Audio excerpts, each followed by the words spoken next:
हमने एक जेवीसीजी के प्रोजेक्शन पर एक सुपर 9 सीटें निकाली हैं। अब इन सुपर 9 सीटों पर मार्जिन ऑफ जो जीत था उसमें मुंडका पहली सीट है, तो 19,000 का जब मार्जिन है, क्या बीजेपी ऐसी सीटों पर कुछ कर पाएगी, ये देखने की बात है। मैं सारी 9 सीटें दिखा देती हूं, फिर आपके पास आती हूं। मुंडका पहली सीट।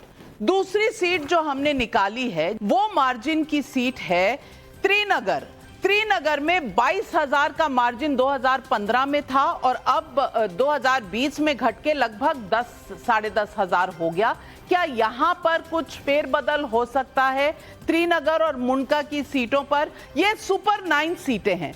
इसके बाद करोल बाग की सीट अगर हम देखें, करोल बाग शेड्यूल कास्ट की सीट है और यहां पर भी लगभग 33,000 वोटों का डिफरेंस था जो घट गया था, 31,500 हो गया था। कि क्या यहां पर बीजेपी कुछ कर पाएगी, तभी आम आदमी पार्टी को टक्कर दे पाएगी। इसके बाद पालम की सीट देखते हैं।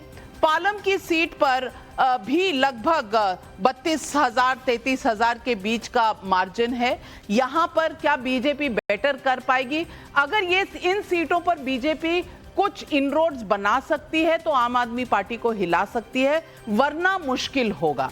पालम सीट के बाद अगर हम चलें कालका जी की तरफ, कालका जी जहां से आतिशी जी मुख्यमंत्री आती हैं, वो लगभग 20,000 के मार्जिन की सीट है जो घट के लगभग 11,000 की मार्जिन की सीट हो गई। तो यहां कालका जी में क्या कांटे की टक्कर होगी?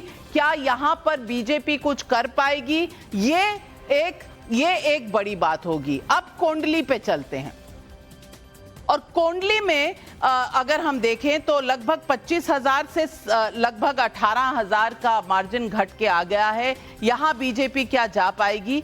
ये लगभग 7 सीटें हमने बताई। इसके बाद अगर हम देखें कोंडली के बाद पटपरगंज, मैं आपको बताऊंगी कि मनीष सिसोदिया ये सीट छोड़कर क्यों गए और जंगपुरा से सेफ हेवन से क्यों लड़ रहे हैं, क्योंकि लगभग 29,000 का वोट का मार्जिन था जो लगभग 3,000 पर पिछली बार आ गया था।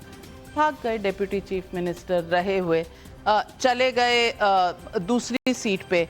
वहां शायद सेफ सीट है, लेकिन यहां बहुत मुश्किल होती उनके लिए। गोकलपुरी अगर हम देखें तो ये एक और सुपर 9 की सीट है जहां पर लगभग 32,000 का मार्जिन लगभग 19,500 पर आ गया। सीलमपुर इसमें सबसे इंटरेस्टिंग सीट है।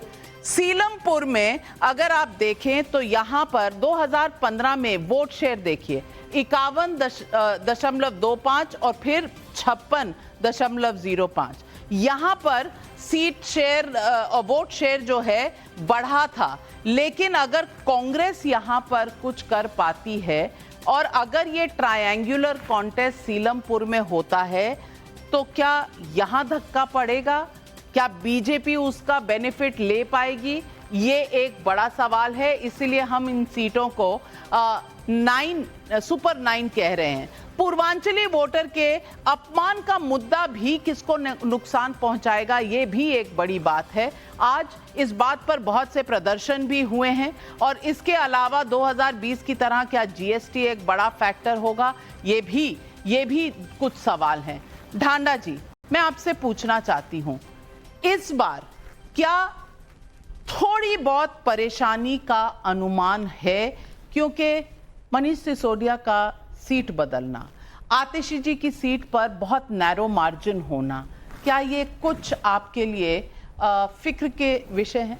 नहीं, पर मुझे लगता है कि सीट सिलेक्शन से मैं सहमत नहीं हूं। आपने इनको सुपर 9 जरूर कहा, लेकिन इन सीटों में तो 30-30, 40-40 हज़ार का मार्जिन है। मतलब कितना ही कवर करेंगे? अगर करेंगे भी तो मान लिया, आपका ही सिनेरियो मान लेता हूं मैं, कवर करें, कितना कवर करेंगे? आतिशी जी का 10,000 मार्जिन से वो जीती थी, आप कह रहे हैं क्लोज फाइट है।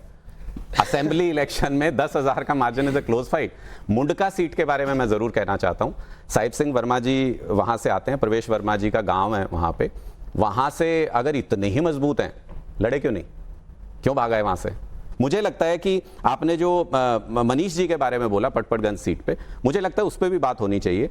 3 चुनाव लगातार इन अ रो मनीष सिसोदिया जी वहां से जीत रहे, मार्जिन अप डाउन होते रहते हैं, वो लोकल सिनेरियो होता है उसमें, पिछली बार कौन वहां से चुनाव लड़ रहा था कौन नहीं लड़ रहा था, बहुत सारे लोकल फैक्टर्स होते हैं, लेकिन 3 चुनाव लगातार जिस सीट से जीते हो मनीष सिसोदिया, वहां से आप कह रहे हैं वो सीट छोड़, उन्होंने सीट छोड़ी, अवध ओझा जी के लिए छोड़ी। भाई साहब चलिए सेम फॉर्मूला मैं आपको बताती हूँ, 3 बार मोदी जी सरकार बना चुके हैं, आप भी तो उन्हें कहते हैं ना कि 400 बोल रहे थे 240 पर आ गए, तो आर्ग्यूमेंट तो दोनों तरफ सेम ही रहेगी ना। अब आप करें तो आप बाहुबली, और कोई करे तो आप कहें अरे भाई इनका तो हक ही नहीं है चलाने का। क्यों प्रदीप भंडारी? देखिए नविका जी, आम आदमी पार्टी चुनाव हार रही है, पटपर्गन की सीट के ऊपर आप रिकॉर्ड कर लीजिएगा, हरियाणा में भी नहीं मानते थे, अनुराग जी तो हरियाणा को बहुत अच्छे से जानते हैं, पटपर्गंज भारतीय जनता पार्टी जीतेगी। मैं आपको डेटा वाइज प्रूव करूंगा। पहली बात, आप एक सीमापुरी की सीट लीजिए, इनके थे राजेंद्र पाल गौतम जी जो 50,000 की मार्जिन से जीते थे। अगर आम आदमी पार्टी और अरविंद केजरीवाल की हवा होती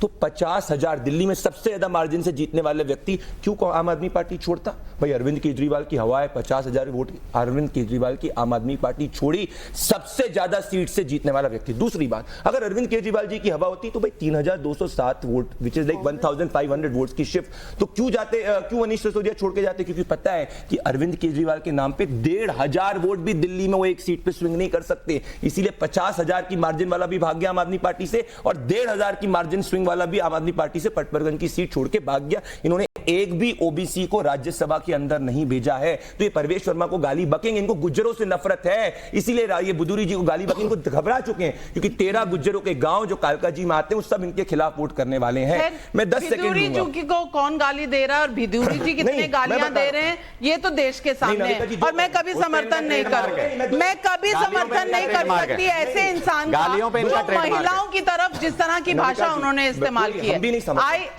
आई ऑब्जेक्ट टू दैट लैंग्वेज। अरे आप समर्थन नहीं करते नविका जी, अरे बता तो नविका जी बोल गए थे बिदूरी जी ने, वो कह रहे हैं हम समर्थन नहीं कर रहे। नविका जी जो रमेश बिदूरी जी ने बोला प्रियंका वाड्रा पे, उस पे पार्टी ने अपनी टिप्पणी कर दी, हम बिल्कुल नहीं समर्थन करते। क्या ये स्वाति मालीवाल जिनको पीटा गया, क्यों नहीं अभी तक जाके उन्होंने विभा कुमार जो है इनके एडवाइजर क्यों बनाया पंजाब में? बताइए, अगर आप समर्थन करते हैं स्वाति मालीवाल पे क्यों नहीं खड़े हुए? जवाब दीजिए, महिलाओं के आप इतने शुभचिंतक हैं, तो स्वाति मालीवाल के साथ ऐसा मुख्यमंत्री आवास में हुआ कैसे? मैं बता देता हूं, बहुत सारे ऐसे केसेस में फर्जी केस भी कराए जाते हैं और पुरुष विक्टिम भी होते हैं। मैं कारण बताता हूं, हमने वीडियो जारी किया था, हमने वीडियो जारी किया था, हमने वीडियो जारी किया था कि कौन गाली दे रहा था वहां, कि कौन गाली दे रहा था। आप ही कह रहे हैं कि मर्दों को वो विक्टिम बना रही थी। मैं नहीं जानती।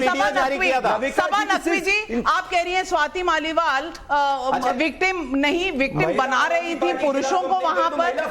क्या स्वाति मालीवाल अरविंद केजरीवाल और आम आदमी पार्टी के गुट की नहीं थी? क्या उनके साथ जो हुआ वो गलत है, झूठ है? गलत है जो भी है नाविका, वो इस चुनाव में इतना बड़ा मुद्दा है नहीं तो फिर महिलाओं के बारे में ये कैसे बात कर सकते हैं अगर स्वाति मालीवाल पर नहीं कर सकते? वो कैंडिडेट नहीं है, वो कैंडिडेट नहीं है। रमेश बिदूरी, एक मिनट, रमेश बिदूरी कैंडिडेट है, स्वाति मालीवाल कैंडिडेट नहीं है ना। हम लोग चुनाव की बात कर रहे हैं कि नहीं? नहीं, आप महिलाओं की